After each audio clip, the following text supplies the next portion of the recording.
Venezuela के राष्ट्रपति को अमेरिका ने रातों रात उसी के देश से पकड़ लिया और उसके तुरंत बाद अब ग्रीनलैंड की चर्चा क्यों हो रही है। देखिए, उसकी वजह है ट्रंप का ये बयान जिसमें वो साफ कह रहे हैं कि वी नीड ग्रीनलैंड। उनका ये बयान आप खुद ही सुन लीजिए। We need Greenland from a national security situation. इस बयान में वो साफ साफ कहते दिख रहे हैं कि नेशनल सिक्योरिटी के पॉइंट ऑफ व्यू से उन्हें ग्रीनलैंड चाहिए। इसके लिए वो अगले 2 महीने या फिर सिर्फ 20 दिनों में ही कोई ना कोई एक्शन लेने वाले हैं। रॉयटर्स की एक रिपोर्ट ये भी कहती है कि डोनाल्ड ट्रंप की टीम ने साफ कहा है कि ग्रीनलैंड को एक्वायर करना अमेरिकी राष्ट्रीय सुरक्षा की प्राथमिकता है और इसमें यूएस मिलिट्री ऑप्शन को भी आउटराइट रिजेक्ट नहीं किया जा सकता। इसका मतलब ये हुआ कि अगर अमेरिका को ग्रीनलैंड को पाने के लिए उस पर अपनी मिलिट्री भी छोड़नी पड़ी, यानी कि हमले भी करने पड़े, तो इससे भी वो पीछे नहीं हटेगा।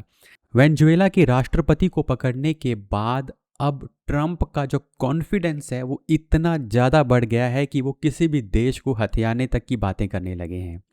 लेकिन ये सिर्फ बयानबाजी नहीं है, बल्कि वाकई दुनिया ऐसे मोड़ पर आ खड़ी हुई है जहां एक नाटो देश दूसरे नाटो देश की टेरिटरी को हथियाना चाहता है।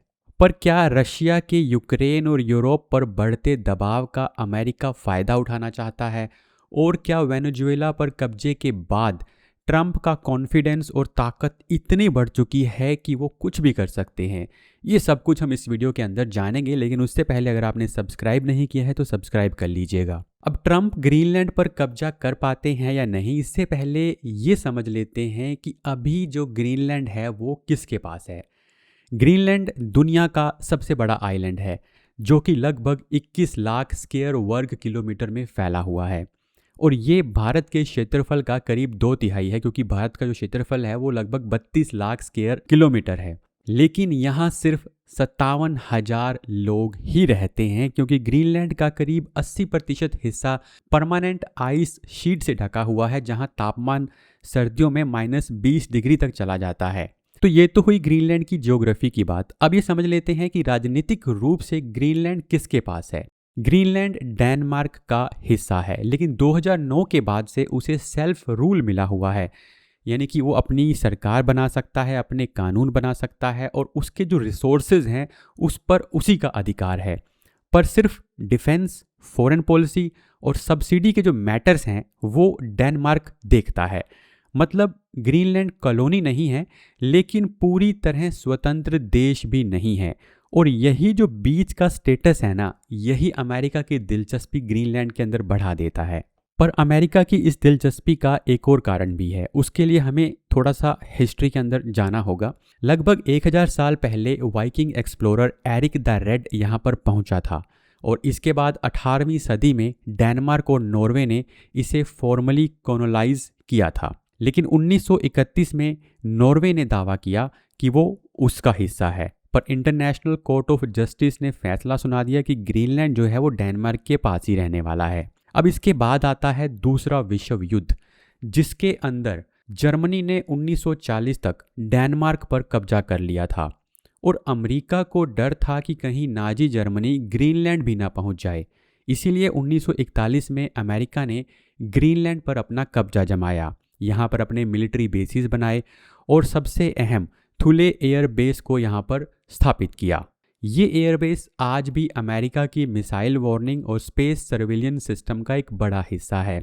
और वर्ल्ड वॉर 2 की उस घटना के बाद से अमेरिका और ग्रीनलैंड का एक स्ट्रेटेजिक रिश्ता कायम हो गया जो आज तक खत्म नहीं हुआ है। यही कारण है कि अब अमेरिका ग्रीनलैंड को हासिल करना चाहता है। लेकिन अमेरिका अब इतना सीरियस क्यों हो गया है? देखिए, इसके पीछे कई सारे रीज़न हैं। सबसे नंबर 1 जो रीज़न है वो है नेशनल सिक्योरिटी और आर्कटिक पर कंट्रोल का। ग्रीनलैंड एक क्रिटिकल चेक पॉइंट पर बैठा है। कोल्ड वॉर से लेकर आज तक ये वो रास्ता है जहां से रशियन सबमरीन्स अटलांटिक में प्रवेश करती हैं। आज आर्कटिक रीजन में रशिया अपने मिलिट्री बेसिस एक्सपैंड कर रहा है। चाइना खुद को नियर आर्कटिक स्टेट भी घोषित कर चुका है। अमेरिका के लिए ग्रीनलैंड उसके radar, missile detection, naval tracking का एक परफेक्ट प्लेटफॉर्म है। अब इसका दूसरा कारण है रेयर अर्थ और स्ट्रेटेजिक मिनरल्स। अगर एक्सपर्ट्स की माने तो ग्रीनलैंड में 35 में से 24 रेयर अर्थ एलिमेंट्स पाए जाते हैं जो फाइटर जेट्स, मिसाइल्स, सैटेलाइट्स और एआई सिस्टम में लगते हैं। और इन मिनरल्स का सबसे बड़ा भंडार चाइना में है, यानी कि पूरी दुनिया इन मिनरल्स के लिए चाइना पर डिपेंडेंट है। पर अगर ग्रीनलैंड को इसमें मिला लें तो ग्रीनलैंड इस डिपेंडेंसी को तोड़ सकता है। लेकिन अमेरिका की दिलचस्पी इन रेयर एलिमेंट्स में नहीं है जैसा वो कहता है, क्योंकि अमेरिका ऑफिशियली तो ये कहता है कि हम रिसोर्सेज के लिए वहाँ नहीं जा रहे, लेकिन हर कोई ये मानता है कि अमेरिका इन रेयर एलिमेंट्स पर भी अपना अधिकार चाहता है। अब इसके बाद तीसरा जो बड़ा फैक्टर है वो है चाइना। 2017 के बाद से चाइना ने ग्रीनलैंड में एयरपोर्ट्स मॉडर्नाइजेशन, माइनिंग प्रोजेक्ट्स और इंफ्रास्ट्रक्चर इन्वेस्टमेंट की कोशिश की थी। वो कर नहीं पाया था, सिर्फ कोशिश की थी। तो डेनमार्क और अमेरिका ने मिलकर इन डील्स को ब्लॉक किया क्योंकि ड्यूल यूज इंफ्रास्ट्रक्चर का खतरा वहां पर बन रहा था। यानी अमेरिका का डर साफ है, अगर अमेरिका वहां नहीं जाता तो चाइना वहां पर पहुंच सकता है। अब आते हैं कि ट्रंप कैसे ग्रीनलैंड को हथिया सकते हैं, या फिर अपना कब्जा कर सकते हैं, या फिर जैसा वो कहते हैं कि वापस ले सकते हैं। तो रॉयटर्स के मुताबिक ट्रंप प्रशासन 3 विकल्पों पर विचार कर रहा है। पहला जो ऑप्शन है वो है आउटराइट परचेज।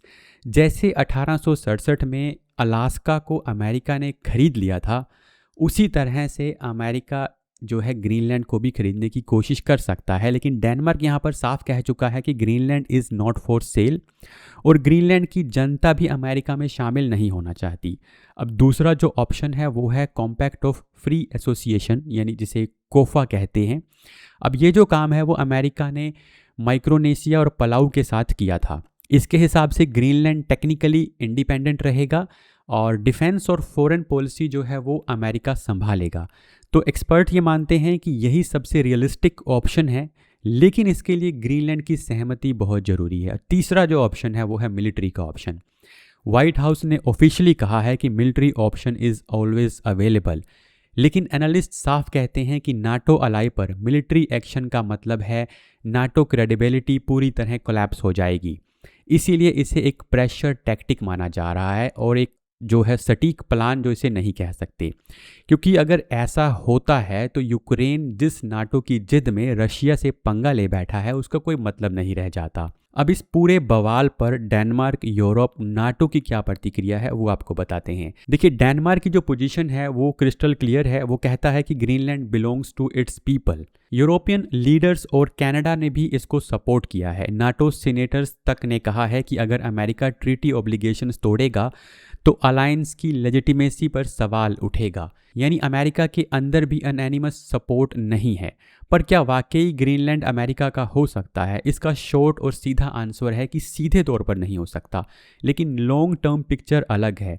अगर डेनमार्क का फाइनेंशियल सपोर्ट घटता है, ग्रीनलैंड इकोनॉमिक इंडिपेंडेंस चाहता है, चाइना का इन्फ्लुएंस बढ़ता है, यानी ये सब वो फैक्टर हैं जो अमेरिका कंट्रोल कर सकता है, वो सब पर दबाव बना सकता है जिस तरह से वो रशिया पर दबाव बना रहा है। तो ग्रीनलैंड की कहानी जो है ज़मीन की नहीं है, ये पावर, परसेप्शन और आर्कटिक फ्यूचर की कहानी है। और जैसे अमेरिका ने वेनेजुएला पर मिलिट्री एक्शन किया, क्या वैसे ही वो ग्रीनलैंड पर भी कोई एक्शन ले सकता है? अगर आप जानना चाहते हैं कि कैसे अमेरिका ने एक देश के राष्ट्रपति को रातों रात गिरफ्तार कर लिया, तो आपको ये वीडियो जरूर देखना चाहिए और आप अपना जवाब जो है वो कमेंट में जरूर बताइएगा।